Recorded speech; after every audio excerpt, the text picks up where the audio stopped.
रमेश जेना सूचना देइछंती। राति 10 उठिब लिंगराज मंदिर में महादीप। सिंह द्वारा दे प्रवेश, उत्तर द्वारा दे बाहर को बाहरिबे भक्त। दक्षिण द्वारा दे केवल वीआईपी वीवीआईपी प्रवेश। भितरे 3 थाकिया धाड़ी दर्शनर व्यवस्था करा जायछि। साहान मेला दर्शन बेले गर्भगृह पर्यंत जाई परिबे भक्त। भोर 3:30 दिन 11टा पर्यंत साहान मेला दर्शन रही। मंदिर परिसर को पॉलिथिन किंबा प्लास्टिक रे भोग नहीं पारिबे नाही।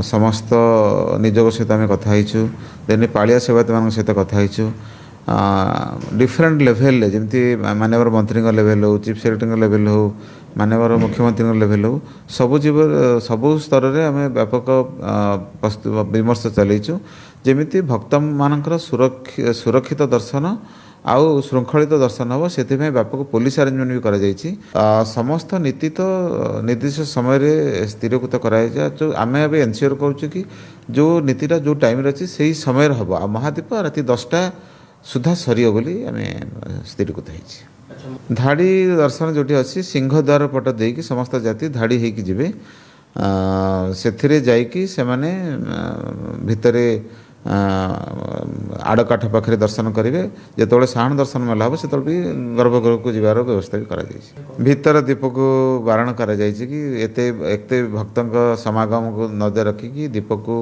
भितर जालिया बंद कराई उत्तर द्वार पटे बाहर को जालिया व्यवस्था कर।